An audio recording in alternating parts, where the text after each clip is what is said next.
Jadi kita mau belajar tentang kardiorespiratori gitu, kardiorespi. Nah, materi yang dibahas pertama ini adalah materi tentang kardio. Tuh.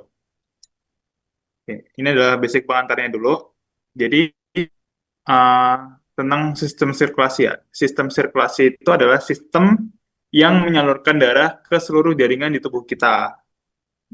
Oke, dia menyalurkan darah. Nah, darah ini, teman-teman, dia membawa oksigen, nutrisi, hormon, dan lain sebagainya. Kemudian, oksigen, nutrisi, hormon ini akan mengalami metabolisme dan akan menjadi sebuah limbah gitu atau sebuah sampah. Nah, sampah ini sangat berbahaya bagi tubuh kita. Oke.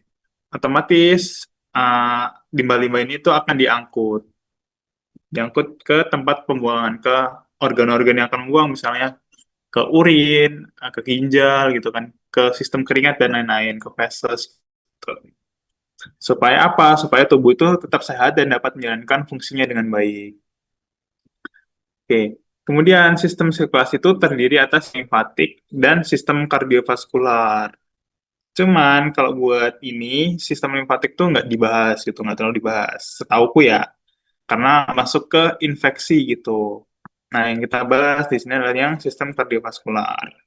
Nah, sistem kardiovaskular itu adalah yang paling pertama berkembang dan berfungsi sewaktu embrio.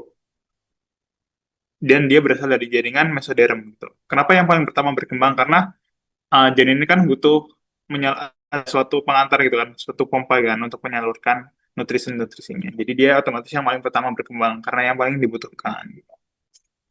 Kemudian kardiovaskular itu punya tiga komponen utama, ada jantung, pembuluh darah, dan darah.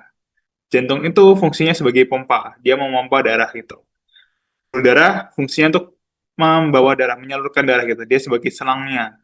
Dan darah itu tersusun atas eritrosit, leukosit, plasma, dan platelet, dia sebagai ininya gitu. Kalau misalnya kalian lihat gambar di sini, ya kayak inilah sistem kardiovaskular gitu, menyalurkan darah ke seluruh tubuh kita. Oke. Kalau darah ini udah kita, ya nggak akan keluar sih, nggak akan keluar. Jadi fokusnya ke sini sama sini. Oke, buat belajar tentang kedokteran itu sangat penting sekali untuk mempelajari yang namanya terminologi. Ini sangat sering orang ketukar dan nggak tahu ya. Dan mungkin kalian waktu melewati histologi pun juga nggak notice gitu. Ada yang namanya endotel, ada yang namanya mesotel. Nah, apa sih sebenarnya endotel mesotel itu kok sering disebut? Nah, endotel itu adalah epithelial squamous simplex, teman-teman. Jadi, endotel itu adalah epithelial squamous simplex gitu. Epithel berlapis pipih gitu. Uh, Bedanya apa? Kalau endotel itu dia melapisi sistem sirkulasi. Jadi kayak misalnya di pembuluh darah itu dia dilapisi oleh endotel, dilapisi oleh epithelial squamous simplex. Sedangkan kalau mesotel itu melapisi kavitas, misalnya di peritoneum, pleura, perikardium. Itu kan melapisi kavitas kan. Nah, dia adalah disebut sebagai mesotel. Dan uniknya dari mesotel itu adalah dia menghasilkan cairan serus. Fungsi dari cairan ini adalah untuk pelumas gitu. Misalnya kenapa? Karena si usus, si paru-paru dan jantung itu kan gerakannya sangat sering untuk bergerakan. Kalau dia nggak ada pelumas, maka sering tergesekan dan otomatis lebih sering mengalami luka gitu. Tuh. Jadi itu adalah fungsi dari cairan serus gitu. Karena apa? Karena kemarin lomba apa itu namanya? Lomba histo itu ada pertanyaan nih, endotel itu epitel apa gitu. Nah, kelompok lain tuh, tim lain tuh nggak ada yang bisa jawab gitu. Padahal endotel kayak kan gampang ya, endotel udah dari pembuluh darah tapi mereka nggak tahu epitel squamous itu gitu. Ya mungkin soalnya nggak akan segampang itu sih, cuman at least basicnya paham. Oke lanjut ya ke jantung. Jantung tadi ya organ yang memompa gitu, dia sebagai pompa. Dan punya keunikan lain nih, dia punya sistem stimulasi dan konduksi listrik sendiri. Apa itu? Dari SA node, AV node, bundle of His, terus serabut Purkinje. Dan dia punya empat ruang, ada dua atrium dan dua ventricle. Kemudian kalau secara klinis penyakitnya, perbesaran atrium itu disebut sebagai atrial enlargement, sedangkan perbesaran ventricle disebut sebagai ventricle hypertrophy. Kenapa kok beda? Karena ini berdasarkan dari massa ototnya, banyaknya ototnya. Nah, ventricle kan lebih banyak nih ototnya, bisa 3 kali lipat nih dari atrium. Jadi kalau membesar dia disebut sebagai hipertrofi. Dan jantung itu juga termasuk organ endokrin loh, gitu. Tapi dia endokrin minor. Jadi endokrin itu ada endokrin mayor sama minor. Kalau endokrin mayor itu fungsinya full memproduksi hormon, kayak misalnya hipofisis gitu, atau pituitary gland. Gitu. Nah, jantung ini adalah endokrin minor. Endokrin minor itu maksudnya uh, dia produksi hormon, tapi fungsi utamanya bukan itu gitu loh. Hormon itu cuma fungsi sampingannya doang. Nah, jantung ini adalah organ endokrin minor. Dia memproduksi apa? Dia produksi ANP dan BNP, atrial natriuretic peptide dan B-type. B-type itu brain type natriuretic peptide. Fungsinya untuk menurunkan tekanan darah dan mencegah perbesaran jantung. Oke, nah kita ke lapisan jantung ya. Lapisan jantung dari dalam keluar itu ada endokardium, miokardium, sama epikardium. Atau nama lain dari epikardium adalah viscera peridium. Nah, maksudnya gimana? Nanti kita bahas. Nah, sebelum itu, kalau gambar nomor satu ini strukturnya apa teman-teman namanya teman-teman? Gambar nomor satu.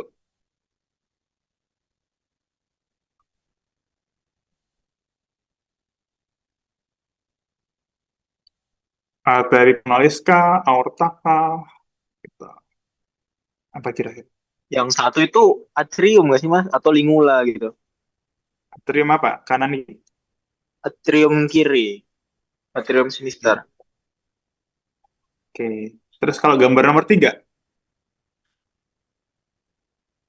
Ventricle kanan. ventrikel Ventricle, no, kanan. no, no, itu ventricle kiri, ventricle kiri. Soalnya otaknya tebel. Bentuknya tebel. Oh, berarti Oke, itu berarti yang satu itu ventricle kanan, atrium kanan atrium maksudnya. kanan. Ya, Terus ya, ya. kedua, septum Septum interventricularis. interventricularis. Oke, ya, kelihatan ya tadi ya, otot dari ventrikel kiri terutama itu adalah 3 kalinya otot pada jantung biasanya gitu. Dan kelihatan dari marker ini bisa jadi marker loh gitu. Kalau ini adalah ventricle kiri gitu. Meskipun kalian nggak bisa ngerti nomor satu itu apa sih sebenarnya, nomor dua ya kayak nomor dua tahu ya. Nah, ini apa sih itu?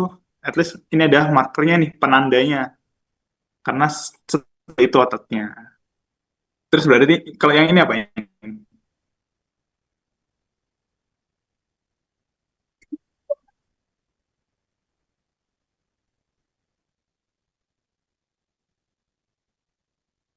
Yang lingkaran merah yang besar. Itu aorta, aorta, aorta, aorta.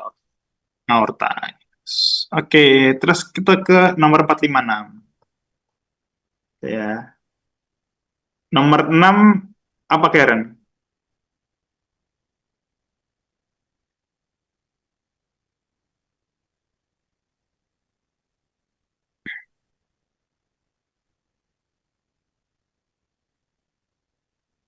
Kenapa, Mas? Maaf, nggak kedengeran. Nomor 6 apa strukturnya? Itu epikardium ya, Mas? Epikardio. Kalau nomor 5? Karena banyak kelihatan struktur otot, miokardium. Kalau nomor 4? Endokardium kah? Kenapa nomor 4 endokardium? Kita bisa membedakan itu endokardium atau epikardium dari mana?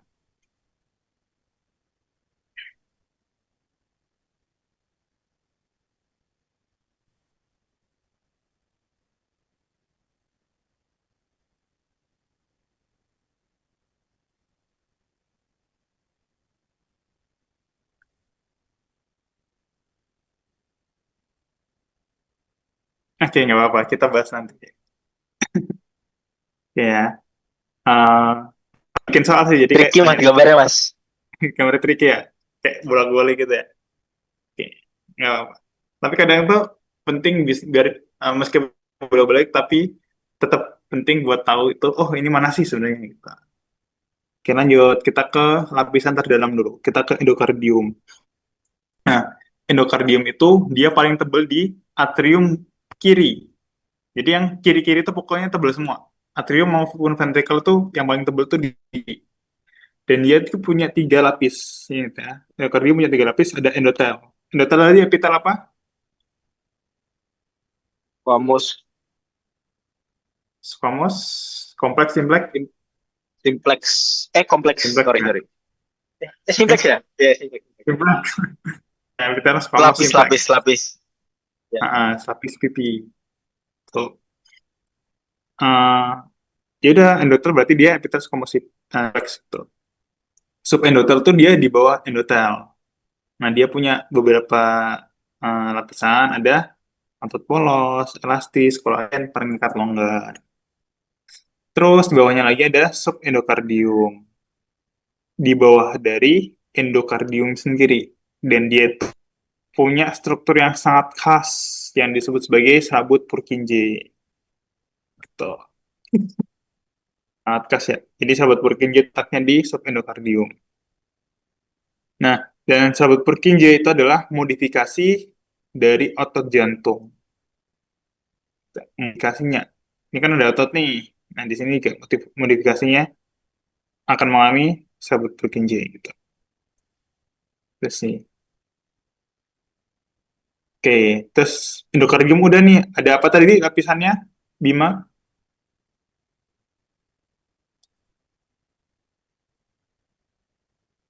Oke, terus kita ke miokardium ya. Miokardium itu lapisan tertebal, lapisan ya dan dia tuh tersusun atas otot-otot jantung atau kita sebut sebagai cardiomyocytes gitu atau kardiomyosit. Uh, Ciri-cirinya apa sih kalau otot jantung itu intinya ini adalah ciri-cirinya. Intinya letaknya tuh inti berbentuk lonjong, jumlahnya 1 sampai 2, letaknya di tengah. Tuh. Itu adalah uh, ciri histologis di kardiomyosit. Terus bentuknya tuh mirip kayak otot skelet teman-teman. Dia tuh tabung gitu ya, bentuknya silindris dan dia tuh apa tuh ada lurik-luriknya gitu. Ada cross striation line, ada garis lintang atau garis luriknya sama gitu. Terus uh, si jantung ini ukurannya itu lebih kecil memang dibandingkan otot skelet, tapi lebih besar dibandingkan otot polos. Jadi dia di tengah-tengah nih letaknya. Kontraksi involunter dan ritmis mengandung banyak mitokondria. Ukuran mitokondrianya itu bisa 40% sendiri. Kalau otoskala itu cuma 2%. Nah, kenapa ini bisa beda? Karena jantungnya kan tadi ya, kontraksinya tuh kuat, volunter, involunter, dan ritmis gitu. Jadi kerja itu 24 jam tanpa henti. Jadi dia otomatis butuh lebih banyak energi nih. Nah, makanya otomatis mitokondrianya lebih banyak. Tuh. Dan kalau misalnya rusak akan menjadi jaringan parut nih jantung-jantungnya. Nah, di jantung itu juga ada satu struktur yang sangat khas, yaitu adalah diskus intercalatus. Intercalaris bisa, intercalatus bisa. Ini adalah struktur khas dari otot jantung. Nah, dia ada apa? Dia ada desmosum, fascia adherens, sama gate junction. Desmosum sama fascia adherens itu fungsinya untuk apa ya? Saling menghubungkan antar sel gitu. Biar sel jantung itu kayak kuat gitu loh, nggak bakal lepas kepas gitu. Tuh, itu adalah fungsi dari desmosum sama fascia adherens. Kalau gap junction, fungsinya adalah untuk pertukaran ion nih, pertukaran ion. Jadi kan misalnya transfer listrik gitu ya, dari SA node AP node tuh dari sahabat Purkinje ke otot itu nanti lewatnya dari gap junction itu. Gitu. Ya ini ya, ini potongan transverse atau potongan melintang. Kalau ini potongan membujur. Melintang, ini bujur. Sebenarnya kalau secara penampakan melintang ya bener-bener kelihatan banget kayak otot skelet teman-teman. Cuman bedanya apa? Oke, secara histologisnya ya tadi ya. Ini bisa di zoom nggak? Nah, bisa. Nih, inti selnya itu dia di tengah. Iya, oh, nggak bisa. inti selnya di tengah ya. Ini di tengah, ini tengah. Ini tengah juga. Ini tengah-tengah. Kalau di otot skelet, dia inti sel tuh bakal di tepi-tepi. Tuh, di tepi-tepi lah. Ini kan kelihatan nih, di tengah gitu. Nah, jadi meskipun secara potongan melintak, tapi bedanya tadi histologisnya. Terus ini eh, kelihatan ya, kalau ini bentuknya silindris, tapi ada cabangnya bisa pecah gitu. Begitu. Eh, terus ini bentukan dari jaringan parat ya, atau scar tissue. Ini normal, terus ini jaringan paratnya. Dibentuknya lebih acak bergelombang, penuh kolagen. Terus, nah ini kita ke lapisan akhir, ke epikardium atau viscera perikardium. Nah, eh, si viscera, oke, epikardium itu lapisan paling luar, dan dia tuh ada dua lapisan teman-teman. Ada lapisan permukaan atau sama lapisan dalam. Tapi nggak usah sampai segitunya kayaknya. Oke, tapi intinya di epikardium itu ada yang namanya mesotel ya. Di epikardium itu ada yang namanya mesotel. Tadi mesotel selnya apa, Aida?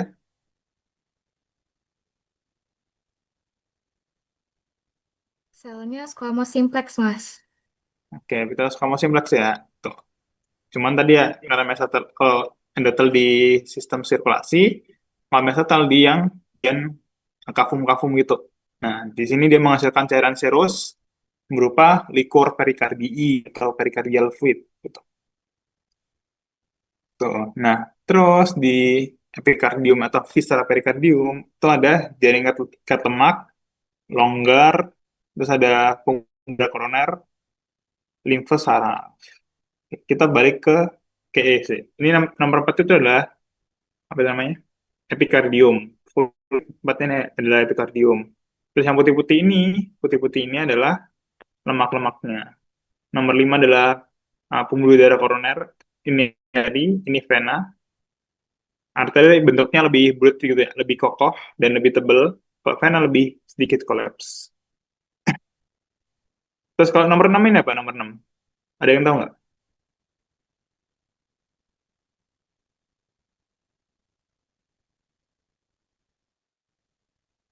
Hmm. Nomor 6 ini adalah sarafnya ya. Jadi ini kan otot nih, ini sarafnya. Oke. Oke. Kalau begitu, maka otomatis nomor 4 ini adalah apa?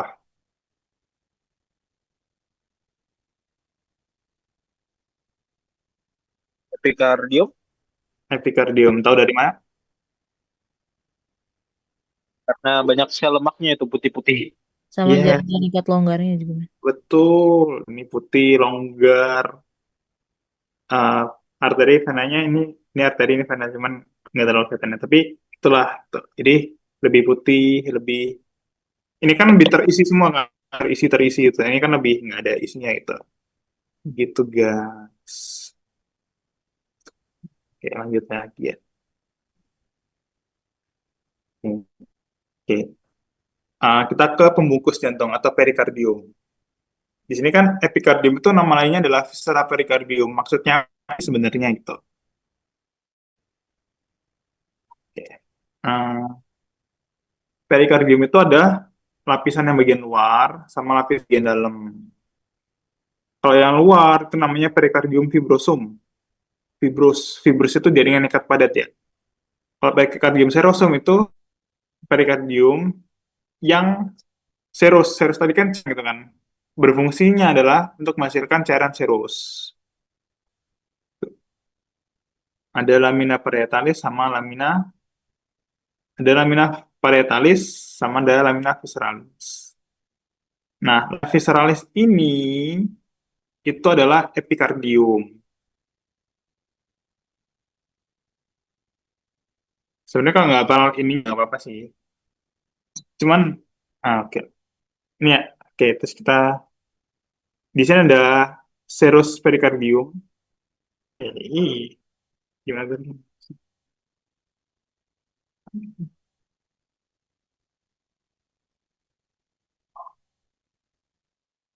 Ini adalah serous pericardium. Ini adalah fibrous pericardium. Fibrous ini tadi yang lapisan luar. Kalau yang serous itu yang dalam gitu. Enggak. Terus ini kan ada nih. Ini uh, sininya sama ini PK. Yang lu garis merah ini sekarang adalah yang lamina visceralis, yang lebih dalam. Kayak yang bagian luar itu adalah lamina parietalis. Nah, mereka ini punya sel mesotel tadi. Sel mesotel nanti menghasilkan liquor pericardium atau cairan serous. Kalau yang bagian paling luarnya itu adalah fibrous pericardium. Gitu ya.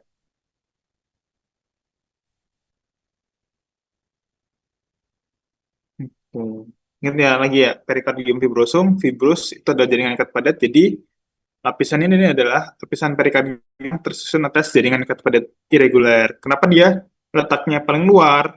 Uh, karena dia kan jaringan ikat padat nih, padat kan lebih kuat gitu kan. Jadi dia lebih berfungsi untuk menahan gesekan-gesekan atau benturan dengan organ lain gitu. Makanya dia yang fibrosum letaknya paling luar. Sedangkan serosum, fungsi dari serosum adalah untuk menghasilkan cairan serus. Jadi dia letaknya lebih dalam. Gitu ya. Kalau bingung nanti tanya aja. Oke, terus ada sistem konduksi jantung. Sistem konduksi jantung itu adalah modifikasi dari otot jantung. Jadi dari SA node, AV node, bundle of His, sabut Purkinje, itu semua adalah modifikasi dari otot jantung. Jadi sebenarnya kalau misalnya di zoom dikit itu bakal kelihatan garis-garis lurik-luriknya gitu. Itu masih bisa kelihatan. Gitu. Tapi bedanya apa? Bedanya si sistem konduksi ini ukurannya itu lebih besar daripada otot jantung. Terus miofibril lebih dikit, ini nggak penting. Terus nih gambarannya dia tuh bakal nampak lebih pucat. Karena glikogennya itu lebih banyak gitu dibandingkan otot jantung biasa. Makanya dia akan nampak lebih pucat. Intinya begitu kalau untuk sistem konduksi jantung membedakannya ya. Eh, terus ini komponen konduksi jantung udah paham lah ya, udah khatam lah ya. AAV, bundle of His, sahabat Purkinje. Cuman ciri histologisnya adalah dia nampak lebih pucat, nampak lebih pucat karena glikogennya lebih banyak gitu. Terus ukurannya lebih besar, dan apa lagi? Udah itu doang. Oke, ini nggak usah, nggak usah. Oke, terus struktur jantung lainnya ya. Ada yang namanya skeleton cordis atau rangka jantung. Nah, namanya rangka itu kan kokoh kan. Jadi otomatis dia butuh jaringan ikat yang kokoh nih. Jaringan ikat yang kokoh adalah jaringan ikat fibrous. Ikat padat irregular. Tadi ya, karena rangka fungsinya untuk menyokong katup jantung, utamanya katup jantung ya, dan melatih otot jantung dan sebagai insulator impuls antara atrium dan ventrikel. Jadi kan mencegah supaya atrium dan ventrikel itu tidak beraksi bersamaan gitu. Itu adalah fungsi dari skeleton cordis. Dia adalah tersusun atas annulus fibrosus, trigonum fibrosum, sama septum membranaceum. Ini kan ingat ya, annulus fibrosus, trigonum fibrosum ini kan jaringan ikat padat gitu.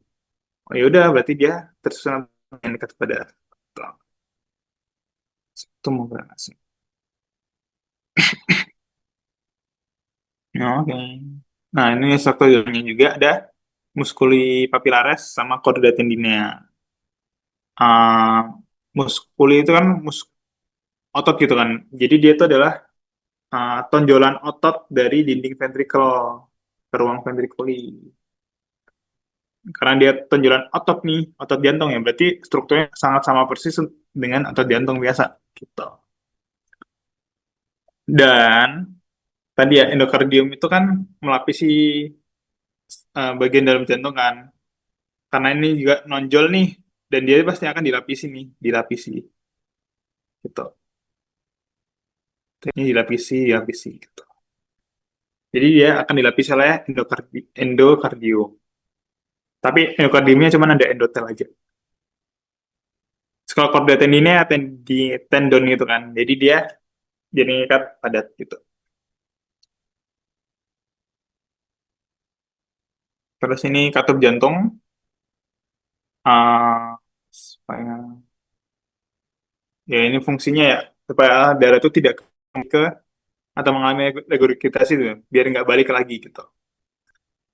Oke, intinya yang tiga ini teman-teman musculi papillaris, chorda tendinia sama katup jantung pasti akan diselubungi oleh yang namanya endotelium. Ini ya kelihatan ya. Ini adalah katup jantung.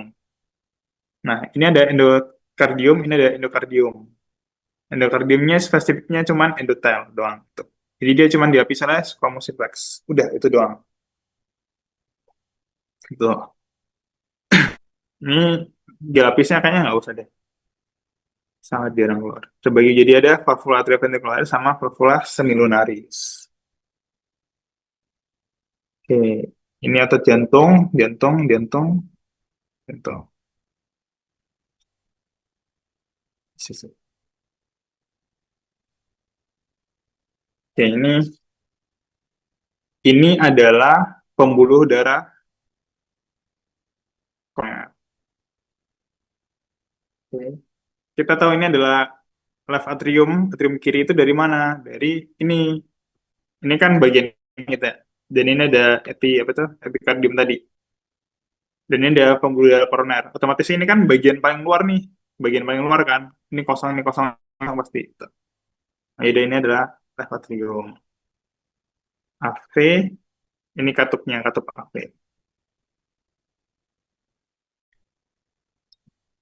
Hmm, udah sih ya. Buat jantung sih itu sih. Jam berapa ini? Sejam.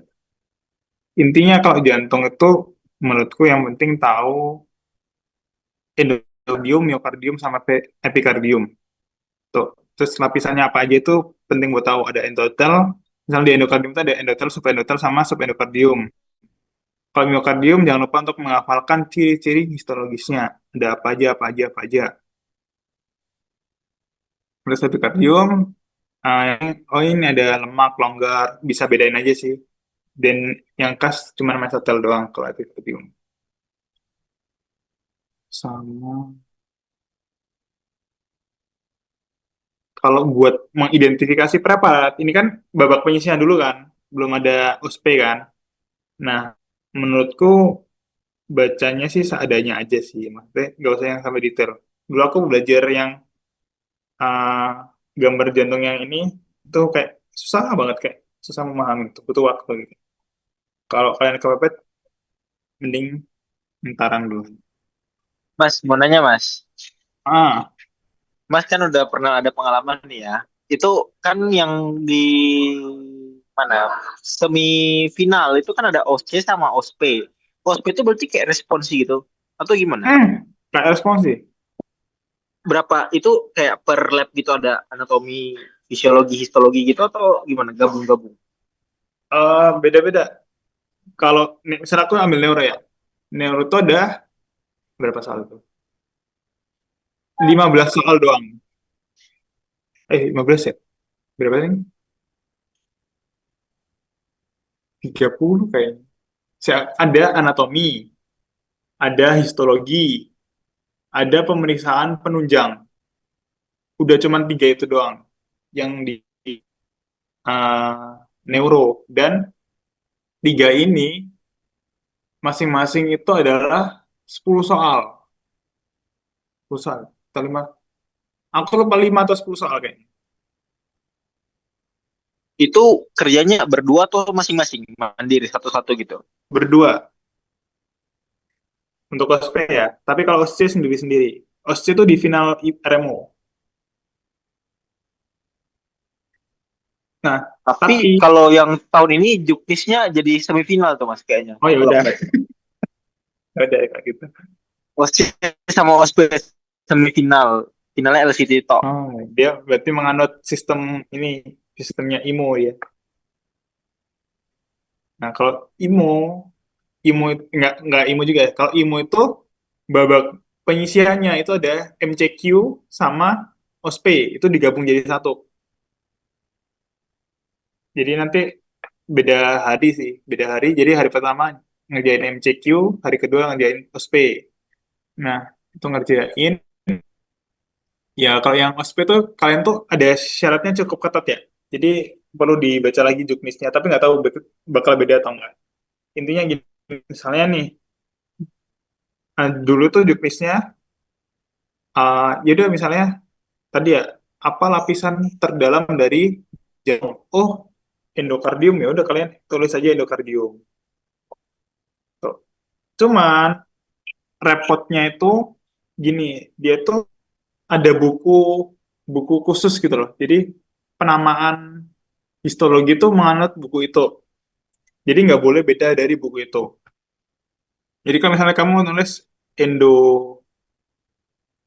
misalnya endokardium gitu kan, itu s- kalau salah 2 huruf itu bisa nilainya kurang gitu. Kalau salah 5 huruf nilainya bisa lebih kurang lagi. Jadi harus menganut buku itu. Tapi itu IMO, jadi mending nanti dulu aja. Yang penting ini dulu aja. Yang penting tahu endokardium mana, miokardium mana tuh yang penting tahu. Karena itu benar-benar yang menjengkelkan gitu loh. Kayak kita tuh udah tahu jawabannya sebenarnya, cuman salahnya karena kurang detail di huruf-hurufnya. Itu buat IMO aja nih. Gitu. Oke, paham paham. Thank you Mas. Itu penasaran sih sama OSP. Baru pertama kali tahu ada OSP itu. Hmm. Persis kayak responsif, sepersis itu. Terus Oke sama nanti Mas. mungkin ketambahan pemisahan penunjang udah.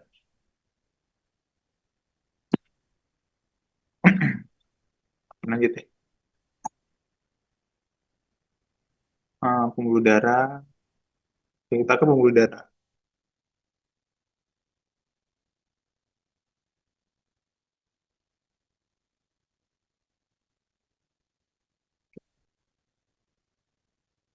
Pembuluh darah itu ada arteri vena, sama kapiler. Gitu. Udah 3 doang itu, 3 biji. Oke. Struktur histologisnya, penyusunnya itu mirip kayak jantung.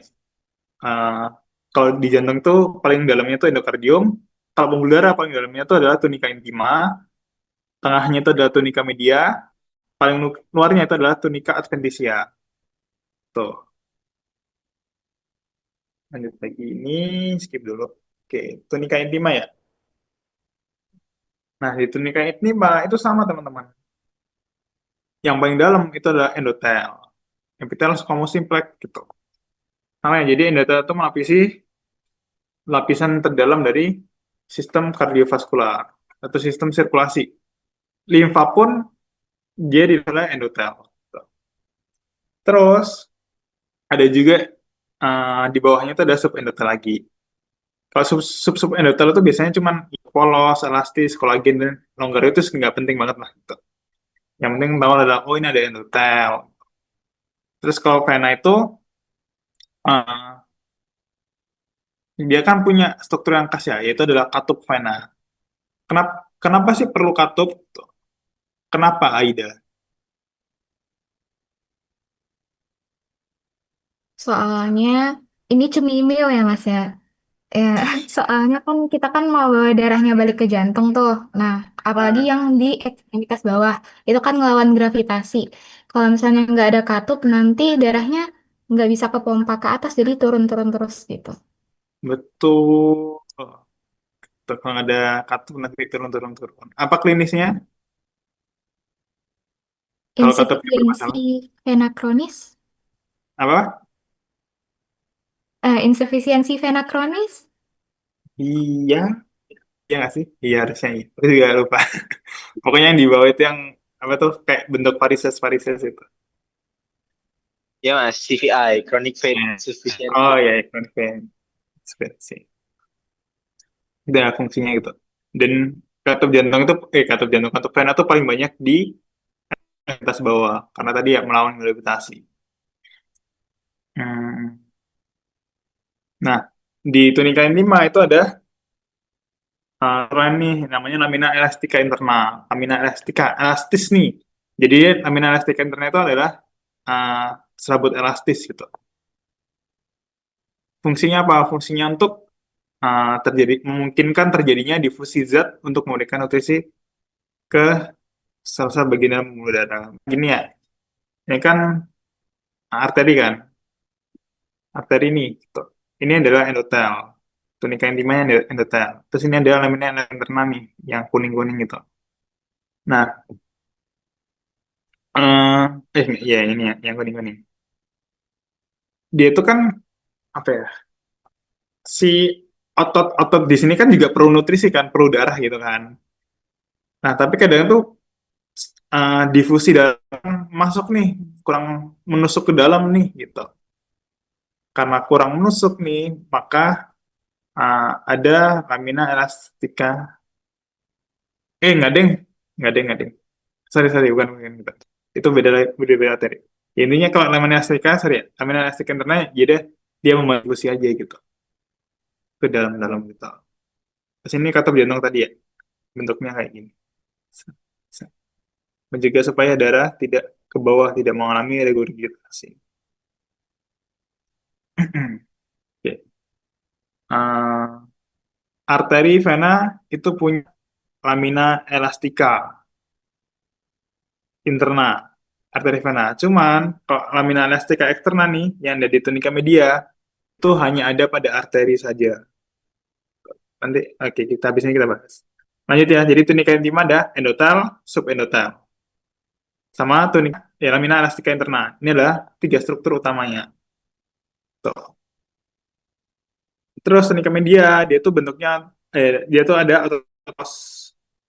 Otot ini fungsinya adalah uh, untuk mempertahankan bentuk dari pembuluh darahnya biar nggak kolaps gitu, biar kuat nih gitu, biar memberikan bentuk gitu. Dan susunannya konsentris ya, konsentris itu ya udah mau bulat aja gitu. Kan bentuk dari pembuluh darah kan juga gitu kan. Oke ya, gitu ya, ini otot polos ya, disusun oleh otot polos.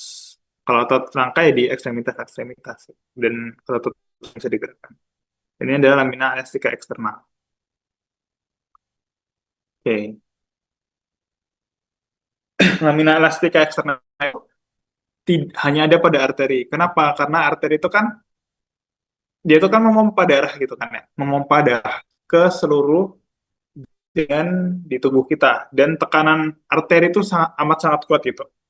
Kalau arteri itu bisa 120 sistol gitu kan ya. Tapi kalau vena itu cuma 20-an, cuma 10. Jadi kayak perbandingannya beda jauh banget gitu. Makanya sih arteri itu butuh lebih elastis. Makanya dia punya lamina elastika eksterna.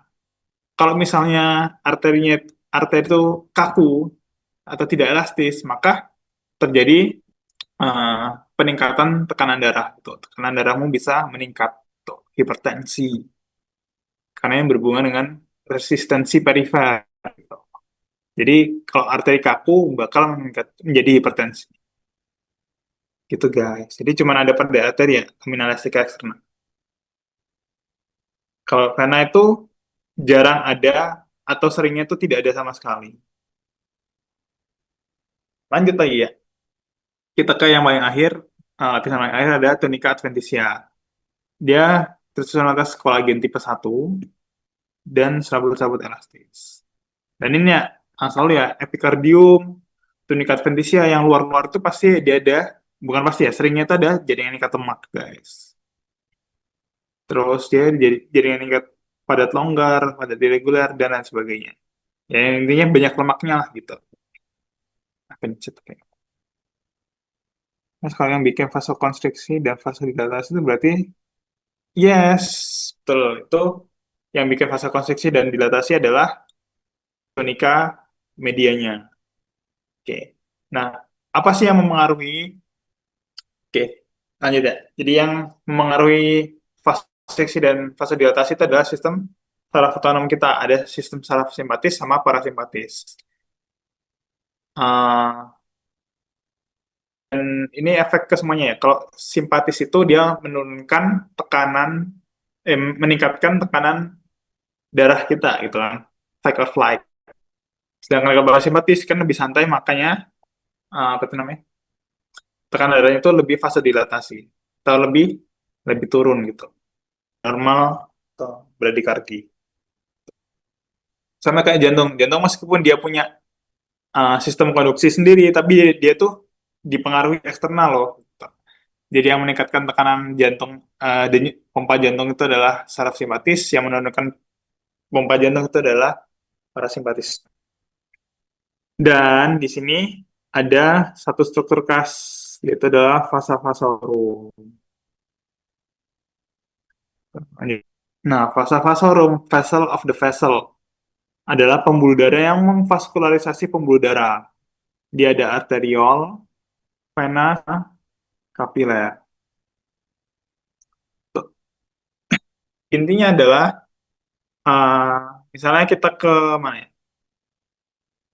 Ini, oke, ini, baca ini aja. Sama seperti jantung yang divaskularisasi oleh pembuluh darah koroner untuk nutrisi dan oksigen, pembuluh darah yang besar juga divaskularisasi oleh yang namanya vasa vasorum untuk memenuhi nutrisinya. Kenapa sih perlu vasa vasorum? Karena lapisan pada pembuluh darah yang besar itu terlalu tebal untuk mendapatkan nutrisi secara difusi. Tuh. Misalnya tadi ya, yang nutrisi tadi, itu kalau sampai ke tepi, itu susah banget gitu loh. Kayak nggak nyampe nih. Yang paling ujung nih nggak nyampe gitu loh. Nah, padahal mereka juga perlu oksigen, perlu makanan dan sebagainya gitu kan. Nah, sebagai backup-nya itu terbentuklah fasa vasorum. Fasa vasorum untuk nutrisi. Dan itu adanya pada pembuluh darah yang besar ya. Sedang sama besar. Gitu. Kalau yang kecil-kecil itu nggak ada. Dan yang paling banyak itu adalah fasa vasorum yang paling banyak fasa vasorum itu adalah pada vena. Karena vena itu membawa darah terdeoksigenasi, dan itu kan jelek ya, nutrisinya kurang. Jadi sebagai kompensasinya, uh, fasa fasa vasorumnya bakal lebih banyak gitu. Oke, gitu ya. Ini fasa vasorum. Ini nervi vasorum. Nah, nervi vasorum inilah yang memengaruhi fase dilatasi sama vasokonstriksi tadi. Parasimpatis sama simpatis itu. Nervi vasorum. Ini nervi vasorum. Dia akan mengatur nih kapan otot polos itu akan mengalami kontraksi sama dilatasi. Nice, nggak penting. Oke, ini ciri-ciri endotel. Kalau di Junqueira ya, dia punya permukaan yang trombogenik gitu. Trombogenik itu biar mengontrol bekuan lokal, biar biar apa tuh, biar terbentuk gumpalan-gumpalan darah gitu. Kalau terbentuk gumpalan darah, maka bisa menyebabkan emboli. Ini ya, kayaknya kalian tahu von Willebrand, atau lebih umumnya ada heparin itu. Kan ini ya, menyebabkan apa tuh? Antikoagulan. Terus dia mengatur tonus vaskular ya, tadi yang mengatur kapan harus kontraksi sama relaksasi. Terus ada peran inflamasi juga, kayak ya udah kayak yang blok 31 itu kan, respon imun itu kan ya dari ini juga, endotel juga bisa gitu. Sama ada growth factor. Nah, growth factor ini produksi dari VEGF nih, vascular endothelial growth factor. Jadi kalau misalnya pembuluh darah kita ini putus nih gitu, atau ada pembuluh darah yang rusak nih. Nah, pembuluh darah yang bagian lainnya itu akan mengeluarkan VEGF. Biar apa? Biar bagian yang tadi yang rusak-rusak tadi itu bisa apa ya, ibaratnya terbentuk pembuluh darah baru sehingga bisa membackup gitu. Ya, kayak spiritual nggak usah. Bedanya apa sih arteri sama vena? Arteri itu tunika medianya lebih tebal. Karena tunika medianya lebih tebal, maka ototnya juga lebih tebal. Vena lebih tipis. Nah, efeknya apa? Efeknya, uh, karena ototnya lebih tebal pada arteri, maka bentuk arteri itu relatif lebih bulat. Gitu. Sedangkan vena kolaps. Apakah itu penunjuk pasti? Jawabannya adalah enggak. Gitu. Yang penting kalau tunika medianya atau otot-ototnya itu lebih tebal, teman-teman, itu adalah arteri itu. Meskipun bentuknya agak kolap-kolap dikit kan. Karena itu bisa dipengaruhi oleh apa itu namanya? Waktu ya, waktu pengambilan preparat gitu. Terus tunika adventitianya lebih tipis pada arteri dan lebih banyak pada vena. Lemana elastika internanya, uh, kalau interna itu ada pada arteri dan vena, eksterna itu hanya ada pada arteri. Aliran arah aliran darah, ingat-ingat ya, kalau arteri itu bukan yang membawa kayak O2, tapi adalah yang mem- membawa darah menjauhi jantung. Kalau vena itu menuju jantung. Tekanannya tinggi pada arteri, sedangkan pada vena rendah. Makanya lebih butuh, lebih harus elastis gitu. Kalau katup hanya ada pada vena. Vasa vasorum, ini ya, arteri sama vena ada. Dan ingat ya, yang ada vasa vasorum itu hanya pada arteri dan vena besar. Sama yang sedang sama. Kalau ini hanya ada pada tunika adventisnya, kalau ini ada pada tunika media. Oke. Ini adalah bentuk dari arteri. Dia relatif lebih bulat, kalau vena relatif lebih kolaps. Tadi ya, intima intima itu sebenarnya sama sih. Bedanya ini ya, medianya lebih tebal pada arteri, sedangkan adventisinya lebih tebal pada vena. Tuh. Oke, lanjut ya. Arteri itu ada membawa darah menjauhi jantung, lebih elastis dibandingkan vena, dan dia itu dibagi menjadi tiga, teman-teman. Ada arteri besar, atau nama lainnya adalah arteri elastis, nama lainnya lagi adalah arteri konduksi. Gitu. Elastis karena di sini kalau kita lihat ya, yang biru-biru kecil ini kan sabut-sabut elastis nih. Nah, sabut elastis ini kalau kita pakai di sini sama di sini perbandingannya kan jauh banget nih. Malah banyakkan banget di sini gitu. Makanya arteri besar itu disebut sebagai arteri elastis karena sabut elastisnya sangat banyak itu. Disebut juga sebagai arteri konduksi karena dia mengonduksikan darah dari jantung ke arteri sedang gitu. Nah, contohnya apa kalau arteri besar ya? Yang paling gampang adalah aorta. Aorta dan percabangan-percabangannya, misalnya apa? Truncus brachiocephalic, arteri carotis communis, arteri subclavian, vena subclavian, arteri subclavian gitu. Arteri pulmonalis juga itu adalah arteri-arteri besar. Terus kalau arteri sedang, ya arteri sedang tuh gampang banget. Jadi kayak arteri-arteri yang bernama-nama itu ya, misalnya arteri radialis, arteri ulnaris, arteri apa lagi ya, brachioradialis, itu adalah arteri sedang atau arteri muskularis. Disebut sebagai muskular karena dia banyak yang memvaskularisasi otot-otot gitu. Gitu. Misalnya ya, otot deltoid itu divaskularisasi oleh arteri apa gitu. Itu arteri-arteri sedang. Terus kalau arteri kecil atau arteriol, ya ini hampir di seluruh tubuh kita ya.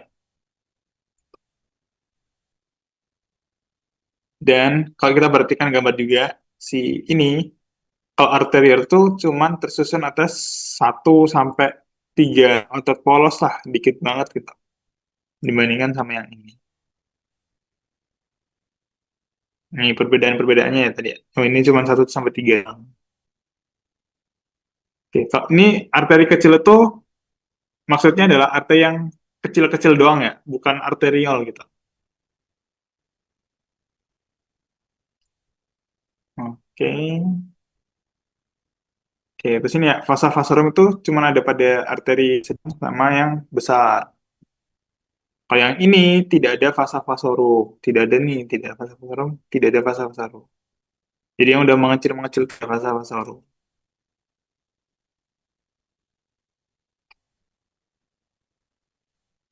Hmm. Oke, lanjut lagi. Ini arteri besar. A ini adalah endotel. B ini yang paling tebal adalah uh, tunica media. Kalau yang C itu adalah tunica adventitia. Jadi meskipun gambarnya ini kayak ini kok lebih gelap, ini lebih terang, tapi itu tuh kayak masalah pengecatan aja teman-teman. Jadi kita pakai border, kita pakai marker namanya. Nah, marker di sini adalah lemak-lemak ini. gitu. Ini kan lemak-lemak nih. Oh, udah kalau belum masuk lemak berarti kita anggap dia bukan tunika adventitia. Atau kalau di jantung kita nggak bisa anggap itu adalah epikardium. Tuh, dia harus betul ngeliat lemaknya. Ini adalah yang paling gampang ya teman-teman ya. Lihat lemaknya. Itu. Nah, lanjut lagi. Ini kan bentuknya bulat nih. Tapi kok kayak agak ini bulat sih ya. Cuman kok kayak melonjong kok nggak bulat sempurna gitu kan. Nah, tetap ini adalah arteri karena apa? Karena lapisan ininya tebal banget gitu. Otot-ototnya tebal banget gitu. Nanti ada pengecahnya gitu. Ada nggak ya di sini? Oke, lanjut ya. Vena. Vena itu pembuluh darah yang mengalirkan darah menuju ke jantung. Dan kasnya dia punya katup vena. Nah, vena punya tiga tipe ya. Ada vena besar, vena sedang, sama vena kecil. Lagi, vena besar itu yang ah, dekat-dekat jantung lah pokoknya. Ada vena cava superior dan inferior beserta pecabangannya. Misalnya vena jugularis, subclavia, vena brachiocephalica, vena porta itu adalah vena-vena besar. Kalau vena sedang ya udah vena-vena bernama lagi, vena radialis, vena femoralis gitu. Kalau vena kecil ya dia terletak hampir di seluruh tubuh kita. Hmm. Katup jantung itu ya venula tidak punya katup. Yang udah ada katupnya itu vena menengah sama vena besar. Vena besar nggak ada juga ya? Ada, kayaknya ada kok. Dan ini lapisan ototnya cuma 5 doang, lebih dari 5 lapisan otot polos tuh. Bandingin sama yang arteri berapa tadi? Yang arteri kecil, arteri media aja udah lebih dari 10 gitu. Tuh guys. Ya, tunika intima, tunika media, tunika adventisianya. Ini kan udah kayak yang bergelombang banget nih. Kalau bergelombang banget ya itu adalah adventisia dari lemaknya dan jaringan ikat longga. Jaringan ikat padat gitu. Karena sedang, karena kecil. Oke, selesai. Kalau vena itu venula ya, venul itu nggak perlu ini, nggak tahu ya ini perlu dipelajari atau enggak. Cuman venula itu kayaknya nggak akan keluar juga. Ada namanya post capillary, collecting sama muscular venule. Kalau kan pembuluh darah kan dari arteriol nanti masuk ke kapiler. Nah, kapiler nanti kan ke venula kan. Nah, dari venula itu nanti ke post kapiler nih. Jadi post kapiler kan kapiler nih gitu. Ini yang pertama, post kapiler. Nah, dari vena post kapiler yang satu dengan yang lain itu nanti gabungin lagi jadi satu. Namanya vena collecting. Gabung nih jadi berkumpul nih, terkoleksi terkumpul jadi vena collecting, venule collecting. Terus vena collecting itu akan diteruskan ke vena muskular gitu. Jadi venula muscularis. Nah, habis itu venula muscularis baru jadi vena sedang. Tuh. Ya, tapi kayaknya nggak akan keluar juga sih. Ini mikrosirkulasi ya. Mikrosirkulasi itu tersusun atas oke, mikrosirkulasi itu fungsinya berkaitan dengan pertukaran gas, cairan, nutrisi, dan produksi sistem metabolisme. Jadi fungsinya berkaitan dengan pertukaran ya teman-teman. Mikrosirkulasi tersusun atas arteriol, kapiler, dan venula. Nah, dia itu diatur oleh precapillary sphincter atau otot polos yang menghubungi arteriol. Nah, ini adalah precapillary sphincter. Ini adalah otot polos ototnya. Polos. Nah, ini yang mengatur uh, aliran darah tuh kapan harus ke kapiler, kapan enggak gitu. Ini urutannya ya, arteriol, metaarteriol, cabangnya nggak penting. Intinya arteriol ke kapiler, ke post kapilari, collecting, terus ke muskular.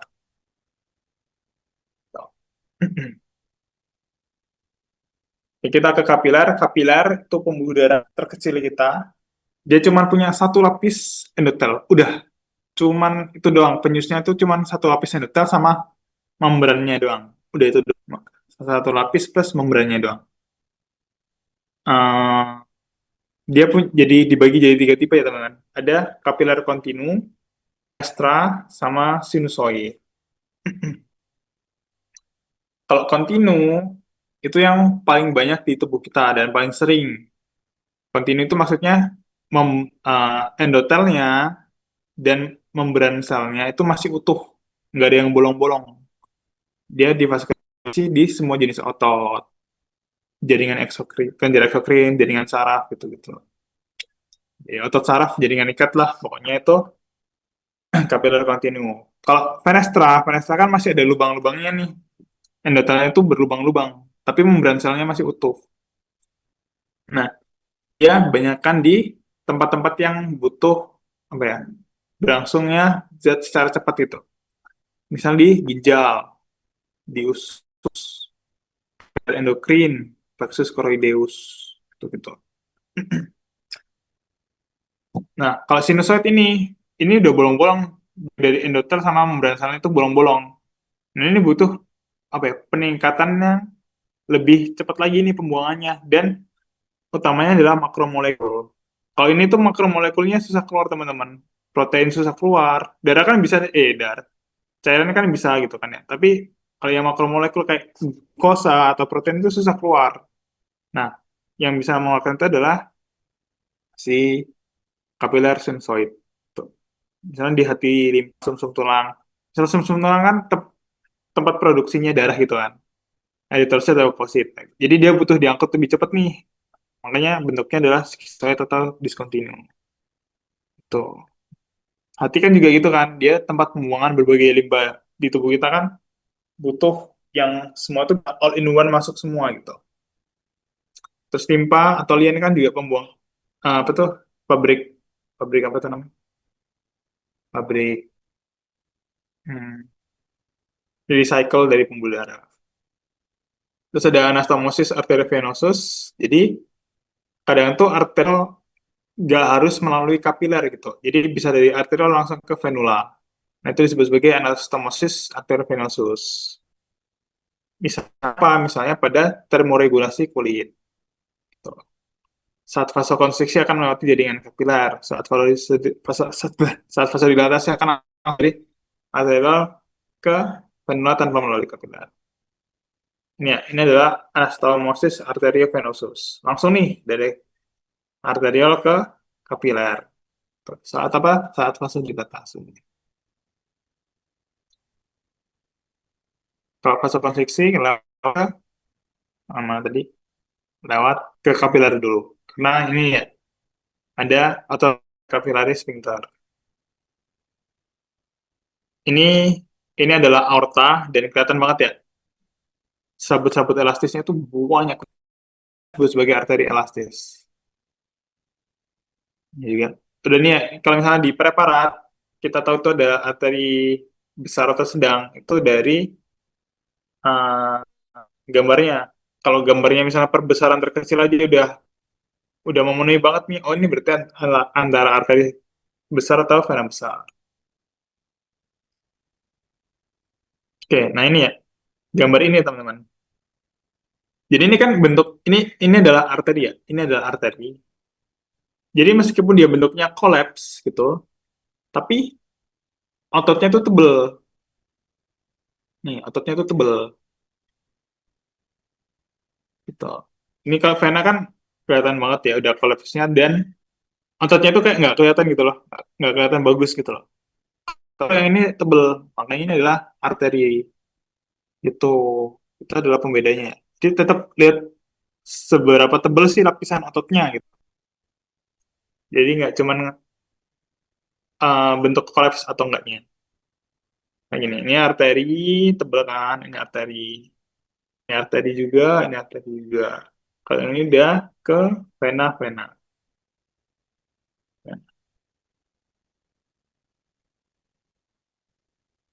Oke.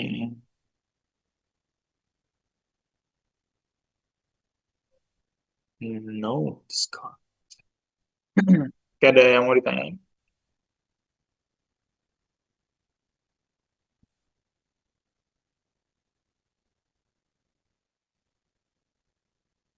Oke. Secara histologi sih aman sih Mas. Kayak reviewnya udah lengkap banget. Thank you banget. Sebenarnya aku malah pengen belajar ini Mas. Kayak persarafan jantung gitu. Cuman nggak tahu kayaknya berat gitu. Tapi kalau Mas berkenan, apakah kami boleh minta bimbingan lagi? Persarapan jantung. Kan cuma namanya tuh persarapan jantung. Not itu.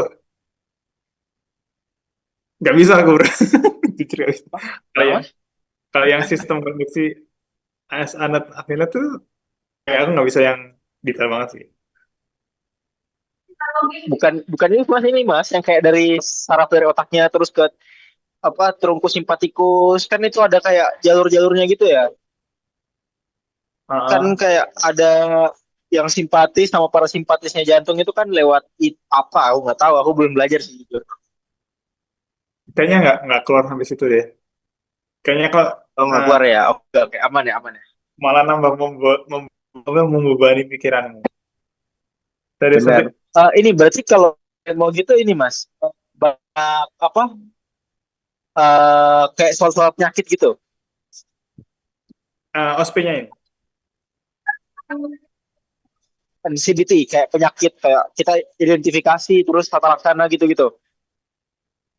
Oh ya. Kalau tahun lalu itu fokusnya ke yang penting tuh kalau CBT itu gini teman-teman. Kalian tahu diagnosisnya sama tata laksananya. Tapi kadang tuh ada emang dan kayak yang penting apa ya ciri khasnya. Misal kemarin ya aku neuro itu pasien status epileptikus. Ditanyain lah terapinya itu apa gitu. Obatnya apa, dosisnya berapa. Itu di nanti ada opsi pilihannya. Terus diagnosisnya, nah, misalnya kayak psikiatri, ini pasiennya punya keluhan-keluhan ini, nah ini diagnosisnya apa nih, gitu, dari psikiatri. Terus ya kas-kasnya juga, itu misalnya, apa ya, misalnya kalau ada GAP ya, glial, ada disosiasi sitoalbumin gitu. Oh ini ciri khasnya dari penyakit apa nih gitu. Tuh. Dari GBS gitu. Iya. Eh, jadi ya, tahu diagnosisnya, tahu tata laksananya, sama ciri khasnya gitu. Yang penting itu tahu itu. Itu kalau buat pegangan awal ya. Tuh. Oke oke paham paham paham. Berarti banyakin baca guideline sama kayak patok mnemoniknya penyakit gitu ya. Mm-mm. Setiap penyakit itu biasanya punya ciri khas ya, tapi itu yang pegangan. Oke Mas, makasih banyak Mas Hansan. Teman-teman ada yang nanyain nggak nih? Ini respirasi juga atau enggak ini? Respi Mas, respi lupa lupa. Oke. Tapi kalau respi aku ini ya, jelasin dari mana ini? Dari ini aja, textbooknya langsung aja.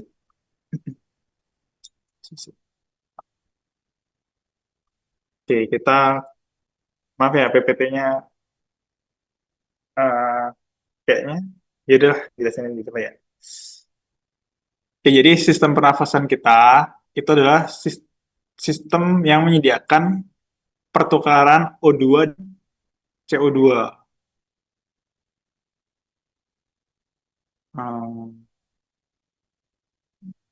ya, sistem yang menyediakan pertukaran O2 dan CO2.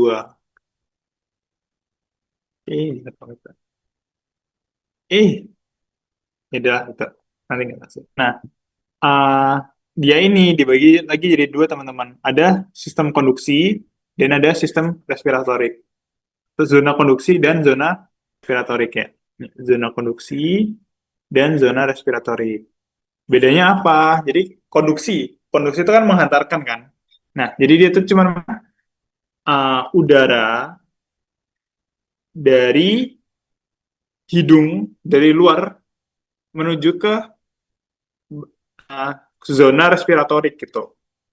Nah, zona respiratorik ini fungsinya apa? Fungsinya adalah untuk pertukaran gas. Gitu ya. Tuh. Nah, zona konduksi ini ada bronchiolus respiratorius, ductus alveolaris, sama alveoli. Jadi meskipun bronchiolus respiratorik itu B, ya. Jadi bronchiolus respiratorik itu dia tuh udah bisa melakukan pertukaran oksigen gitu, meskipun dia bukan yang alveolus murni gitu. Oke, jadi intinya di bronchiolus respiratoris itu ada alveolus yang nempel-nempel dikit gitu. Nah, karena ada alveolus yang nempel-nempel dikit itu memungkinkan pertukaran gas. Makanya dia termasuk ke zona respiratori. Nah, tempat utamanya untuk pertukaran tadi adalah alveolus, dan zona konduksi itu selain untuk menghantarkan udara, dia tuh juga untuk mengondisikan udara. Misalnya udara yang dari luar itu dingin, nanti ketika masuk hidung itu akan, atau sistem pernafasan itu akan dihangatkan, teman-teman. Atau misalnya udah yang luar itu panas, terus tubuh kita tuh akan didinginkan gitu. Ini adalah fungsi dari zona konduksi, mengondisikan udara. Ya, terus dari hidung dulu. Kalau dari hidung, ada fibrisa atau bulu hidung. Nah, bulu-bulu hidung itu fungsinya untuk menyaring partikel-partikel udara. Nanti debu-debu itu. Ini nggak usah ya, fibrisa, Indovalin nggak usah. Eh, terus ada lamina propria dengan peran penting dalam meningkatkan udara yang terhirup. Sel goblet, bla bla bla. Oke, lanjut kita bagian dari epitel, eh, epitel dari sistem pernafasan kita. Nah, epitel sistem pernafasan teman-teman itu ada epitel respiratory sama ada epitel olfaktori atau epitel pembau. Kalau epitel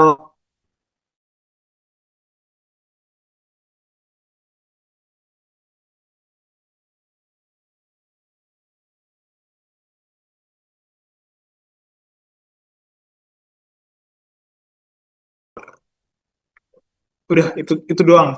Dia tuh letaknya di itu doang. Fungsinya tadi untuk kemoreseptor gitu, untuk membau doang. Nah, si neuron olfaktori itu ada ya, neuron epitel olfaktori itu ada neuron olfaktori, sel penyokong atau sel sustentakuler, sama ada sel-sel basal. Nah, kalau neuron olfaktori ini ya fungsinya untuk menerus mengubah mengubah impuls kimia menjadi impuls listrik gitu. Yang awalnya bau itu diubah jadi sinyal listrik terus diteruskan ke dalam otak gitu. Yang paling ujungnya paling awalnya itu adalah akson, terus epitel. Ini neuron olfaktor itu neuron bipolar, neuron yang bentuknya bipolar ya. Kalau masih inget tuh, ini akson, ini badannya, ini aksonnya gitu. Bipolar, punya dua kutub, dan satu dendrit, satu akson, sorry. Satu dendrit, satu akson gitu. Nah, ini aksonnya, ini bau-bau ya, zat-zat kimia. Nanti masuk ke akson, ke epitel, terus ke dendritnya. Terus habis itu diteruskan ke otak kita. Begitu. Kalau sel penyokong tuh untuk ini ya, mendukung lingkungan yang ideal aja gitu. Memelihara lingkungan mikro. Kalau sel-sel basal, biasanya sel-sel basal tuh sel-sel kayak sel gitu. Jadi dia sebagai stem cell untuk tipe dari sel penyokong dan neuron olfaktori. Oke. Cuma ada di konkasupria. Nah, kalau yang epitel respiratorik itu bentuknya adalah epitel kolumner bersilia dengan sel goblet. Tuh, itu adalah ciri histologisnya. Epitel kolumner bersilia dengan sel goblet. Ini epitel kolumner bersilia, ini sel gobletnya. Nah, sel goblet ini akan menghasilkan musin, glikopen musin lah pokoknya. Kayak yang apa tuh mukus-mukus gitu-gitu. Terus ada beberapa sel tambahan yang kayaknya mungkin bukan utama dan kayaknya nggak perlu dihafalin, tapi aku sebutin aja itu adalah brush cell untuk reseptor kemosensori, sel granula kecil, sama sel basal. Sel basal ingat ya, dia sebagai stem cell atau sel punca untuk membentuk sel-sel lainnya. Tuh. Oke, itu ya. Epitel sporatorik dia dengan sel goblet. Kalau epitel olfaktori adalah neuron bipolar olfaktori. Bipolar, dua kutub. Oke, terus di epitel olfaktori itu ada satu lagi teman-teman yang khusus, yaitu adalah kelenjar olfaktori atau namanya adalah kelenjar Bowman untuk menghasilkan apa itu namanya cairan untuk menghilangkan bau-bau. Misalnya gini ya, ini kan zat-zat kimia nih, ini sarafnya. Nah, kadang kan uh, biar bau-bau ini apa ya? Kita kan pengen ganti bau kan, misalnya habis nyium ini ke nyium ini kan pengen berganti nih. Nah, yang fungsinya untuk membersihkan zat-zat kimia yang nempel-nempel ini itu adalah kelenjar olfaktori Bowman.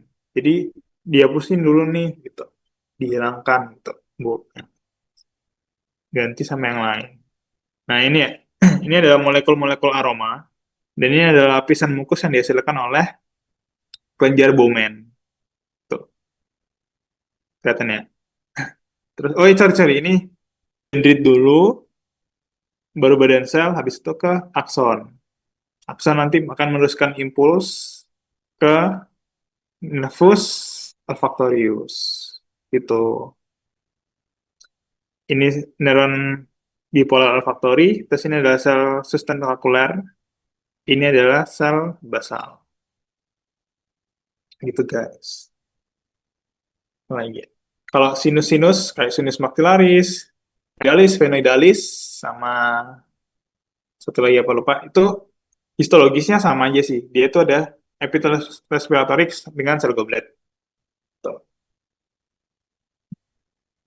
Nasofaring pun sama, epitel respiratorik dengan sel goblet. Epitel kolumnar dengan sel goblet.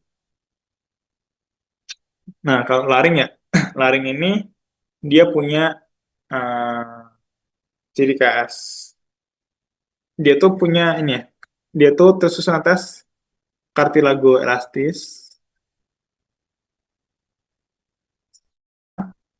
uh, hialin.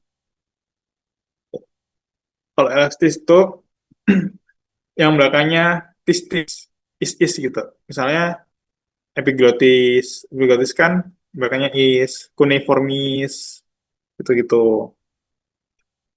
Terus kalau aku bedanya juga, ini kan elastis kan akhirnya S nih, S. Berarti cartilago arytenoid S superior. Superior. Elastis. Jadi akhirannya tuh SS gitu. Epiglottis, cuneiformis, arytenoid superior. Sama ketambahan satu lagi, corniculatum. Kalau hialin berarti sisanya nih, ada tiroid, cricoid, sama cartilago arytenoid inferior.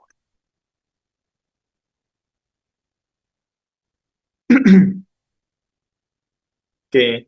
Nah, terus epiglottis itu dia tuh ada facies lingualis sama uh, facies laryngealis ya. Nah, kalau facies lingualis tuh dia tuh epitelnya adalah squamous kompleks squamous kompleks gitu. Kan lingua kan lidah kan. Lidah kan epitelnya squamous kompleks non konifikasi kan. Karena untuk menahan absorpsi gitu ya, menahan kontak fisik dengan makanan dan lain sebagainya gitu. Jadi facies lingualis untuk apa itu namanya? Uh, epitel squamous kompleks non konifikasi. Kalau yang laryngealis, laring kan, dia ke epitel respiratorik. Oke. Terus di laring itu juga ada yang namanya pita suara, teman-teman.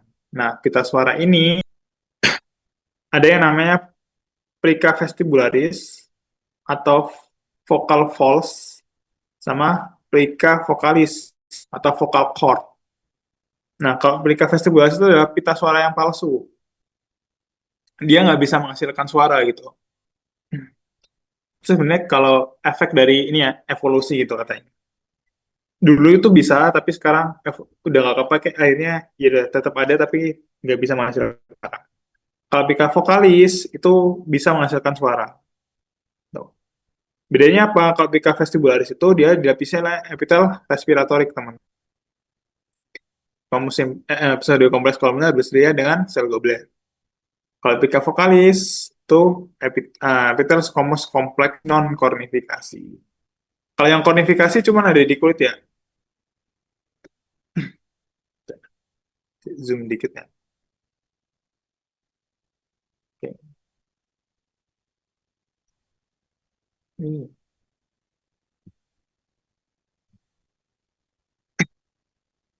kayak gitu. Hmm, oke, terus ini ada celah sempit atau ventricle ya. Ini memisahkan antara plika vestibularis sama plika vokalis. Terus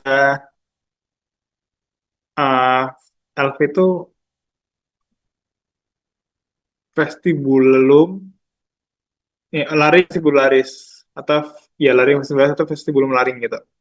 Nah, kalau yang ventriculus ini atau ventricle ini memisahkan antara plika vokalis sama plika vestibularis. Kalau yang vestibulum laring ini untuk memisahkan antara kanan dan kirinya mereka gitu. Memisahkan antara apa itu plika vokalis yang kanan dengan kiri dan misalkan plika vestibularis kanan dengan yang kiri. Itu bedanya. Laring vestibularis sama ventricle. Terus ini ada L limfoid, itu fungsinya untuk sistem apa tuh imun kita gitu gitu. GG ini adalah glandula untuk kelenjar-kelenjar. VM ini adalah musculus vocalis untuk membantu pergerakan terus menghasilkan suara. Otot-otot vokalis. Oke, terus kalau yang trakea itu ciri histologisnya ingat ya, bentuknya huruf C, tulang rawan. Nah, tulang rawan, terus di belakangnya itu ada musculus trachealis. Tulang rawannya itu ada, atau cartilagonya itu adalah cartilago hyalin ya, teman. Membentuk huruf C, itu sangat khas. Oke, itu doang sih, huruf C, yang merupakan cartilago hyalin, dan ada musculus trachealis. Ada bronkus juga. Nah, bronkus itu ciri histologisnya sama kayak trakea, teman-teman. Jadi secara histologis mereka sama. Yang membedakan cuma anatominya doang. Kalau yang bronkus kan percabangan dari trakea kan. Tapi secara histologis mereka sama. Hmm. Terus bronkus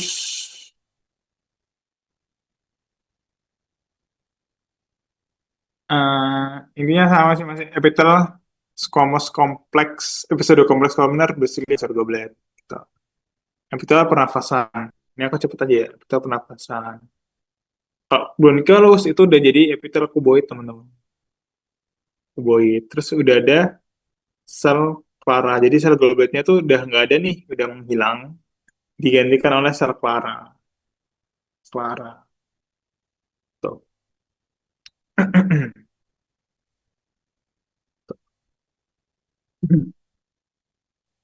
Itu untuk bronchiolus terminalis. Ini ya, bronchiolus terminalis. Sel itu digantikan oleh sel clara atau sel bronchiolar exocrine. Itu lazim disebut sebagai sel clara. Nah, si clara ini, sel clara bisa sekresi surfaktan juga. Jadi nggak cuman pneumosit 2, tapi juga yang bisa nggak cuman pneumosit 2 yang bisa menghasilkan surfaktan, tapi si sel clara itu juga bisa loh ternyata. Dan dia juga sebagai detoksifikasi, terus tidak antimikroba dan gitu. Dia fungsinya untuk imun juga nih, si sel clara itu, surfaktan dan sel imun. Dan juga bisa sebagai sel punca nih, sel untuk sel lain. Hmm.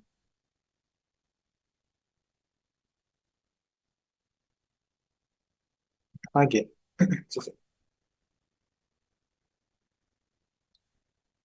Terus branchiolus respiratorik tadi di eh,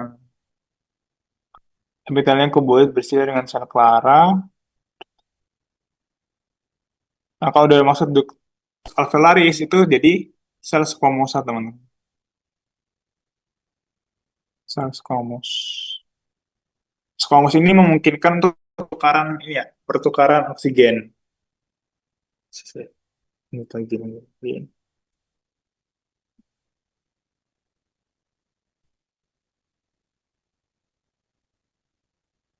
Oke, kita ke alveolus langsung aja. Alveolus itu mirip kayak sarang lebah. Mana itu? Nah, ini. Dia itu mirip kayak sarang lebah. Terus, fungsinya untuk pertukaran O2 dan CO2 yang paling utama. Nah, eh, antar alveolusnya itu dibatasi oleh septum interalveolar. Eh, terus, dia itu ada yang namanya porus con. Nah, ini pori alveolar, porus con. Jadi, mungkin kan udara itu bisa saling terkoneksi gitu loh. Misalnya, ini ada kerusakan di sini, ini tuh bisa nge-backup gitu-gitu. Terus kita ke sel-selnya. Ada sel alveolar tipe satu. Sel alveolar tipe satu itu sebagai barriernya. Kalau tipe 2 itu sebagai sekresi surfaktan dan nanti akan berkembang menjadi sel alveolar tipe satu. Sini ada makrofag alveolar atau sel DAS. Makrofag alveolar itu disebut juga sebagai DAS cell karena dia kan makrofag kan makan zat-zat asing nih. Zat-zat asing apalagi dari udara itu kan kayak mengandung debu dan lain sebagainya kan. Makanya nanti ketika dimakan nih debu-debunya si makrofag itu akan menjadi lebih peluh nih, akan jadi warnanya tuh nampak sebagai seperti dust atau debu-debu gitu. Kalau makan partikel-partikel tadi. Hmm. Terus ini ada membran respiratorik dibatasi oleh apa tuh namanya? Endotela kapilar, epithelial alveolus. Epithelial alveolus tuh ya epithelial squamous simplex juga ya. Jadi epithelial squamous simplex sama ada membran basalisnya mereka. Oke. Terus pada bayi prematur itu kurang surfaktan. Jadi kayak produksi surfaktannya belum matang nih. Makanya pada bayi-bayi prematur itu sebelum mereka lahir atau udah itu dikasih surfaktan biar matang gitu.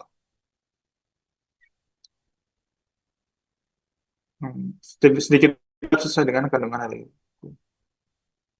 Nggak usah juga. Nah, pleura, pleura itu kan tadi ya, dia itu melapisi kavitas gitu kan. Dia itu kavitas gitu. Dia itu ada sel mesotelnya, epithelial squamous simplex gitu. Hasilkan cairan serus. Udah sih. Sama satu lagi. Sebenarnya cuma mengenalkan aja sih.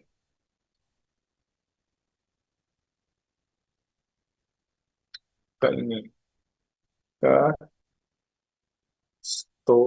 digital histologi.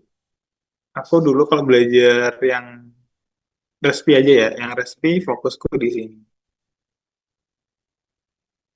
Kalau misalnya, kalau apa ya, kalau OSP nanti mending belajar di sini. Tapi kalau yang CB itu tuh kayaknya fokusnya lebih ke ada yang histo, ada yang basic science, ada yang penyakit. Tapi tuh coba tanyain ke itu ya, ke Gandhi sama Gris ya, itu gimana itu. Nah, kalau yang ini tuh enak teman-teman. Kayak pergambaran itu jelas. Misalnya ada hidung ya, nanti bisa ditunjuk ini. Misalnya ini adalah kulit, ini adalah septum nasal, nasal cavitis, cornea, cartilago. Ini adalah epitel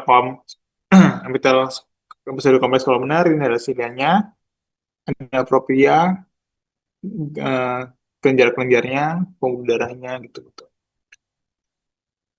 Dan aku kalau apa yang lomba ISPN aku belajarnya dari sini sih, biar kelihatan jelas gambar. Tapi kalau buat aku sih mending kalian belajarnya waktu sebelum OSPE aja. Global Bowman, ya kan kelihatan nih Global Bowman nih, kelenjar Bowman. Tuh, saraf-sarafnya tuh, sih. Dan penjelasannya juga enak itu bisa bikin paham juga. Kalau kan agak ngebut nih sekarang. Oke, mungkin ada yang mau ditanya.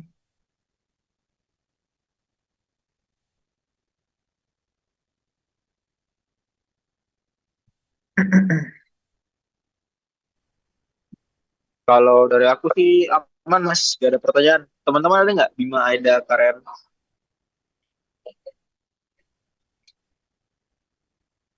Ini apa ini artinya nih Bim? Sip, Pusing.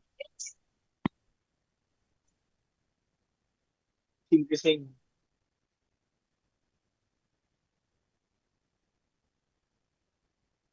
Ini dari psikologi ya, belum anatomi, belum psikologi.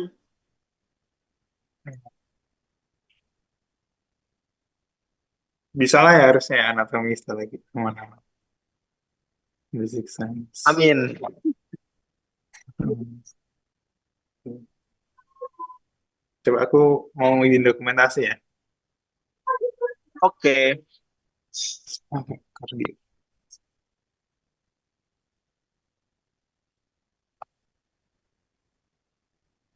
Hmm,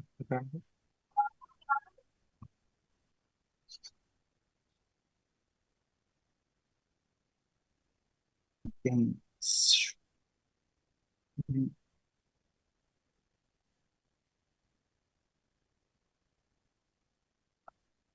yang kerenan dikit.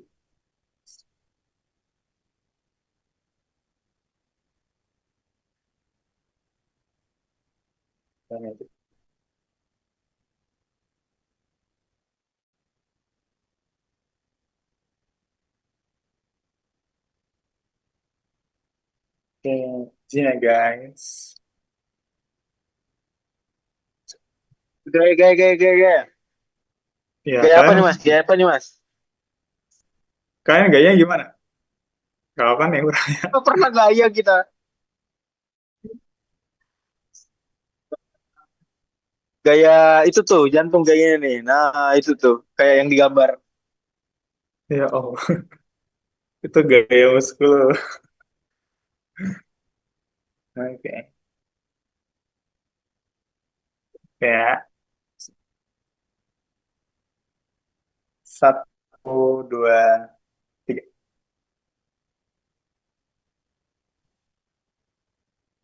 Oke, bentar. Coba dari HP juga ya. Oke, satu dua tiga. Nice. Oke, makasih guys. Kalau ada Terima kasih banyak Mas.